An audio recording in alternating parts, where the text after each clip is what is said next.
কয়েকদিন আগে এই ভদ্রলোকের জন্মদিন ছিল অ্যান্ড সেই জন্মদিনের ট্রিট হিসেবে তার বাসা থেকে খাবার রান্না করে নিয়ে আসছে আমাদের জন্য। অ্যান্ড যেখানে ছিল সাদা পোলাও এবং চিকেন কারি, তার সাথে ছিল ডিম সিদ্ধ এবং ছিল সবজি। তখন অবশ্য দুপুর ৩টা ৩০ পার হয়ে যাওয়ার মতো অবস্থা ছিল। সো সবার মধ্যে হচ্ছে একটা ক্ষুধার্ত ভাব ছিল। অ্যান্ড এই যে সবাই দাঁড়ায় আছে এখানে, কারণ এই খাবারের জন্য হচ্ছে আমরা অনেকক্ষণ ওয়েট করতেছিলাম। কেউ হচ্ছে বাসা থেকে আছে খাবারও আনে নাই, আর হচ্ছে বাহিরেও কেউ খাইতে যায় নাই। এনিওয়েজ, এখানে হচ্ছে ওয়ান টাইম প্লেট নিয়ে আসা হয়েছে খাবার সার্ভ করার জন্য। এন্ড এখানে হচ্ছে ভাইয়া আর হচ্ছে রন ভাই মিলে হচ্ছে খাবারটা সার্ভ করতেছিল।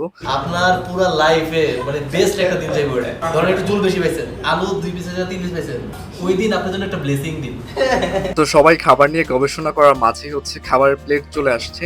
আর আজকের আকাশটা অনেক বেশি সুন্দর অ্যান্ড গাছের পাতাগুলো নড়তেছিল, মানে বাইরে খুব ভালোই বাতাস হচ্ছিল।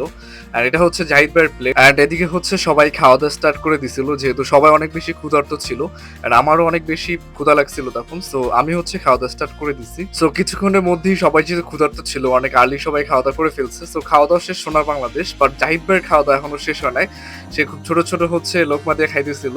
এনওয়েজ, সো খাওয়া দাওয়ার পর হচ্ছে আমরা ওয়ান টাইম প্লেটগুলো ডাস্টবিনে ফালানোর জন্য হচ্ছে কিচেন রুমে যাচ্ছিলাম। অ্যান্ড যাওয়ার পর হচ্ছে হ্যান্ড ওয়াশ করে নিলাম। অ্যান্ড হ্যান্ড ওয়াশ করার পর আমি আর জিসলাম ভাই হচ্ছে নিচে গেলাম অ্যান্ড নিচ থেকে হচ্ছে একটা কোক নিয়ে আসলাম। And this is all about the day, and thanks for watching.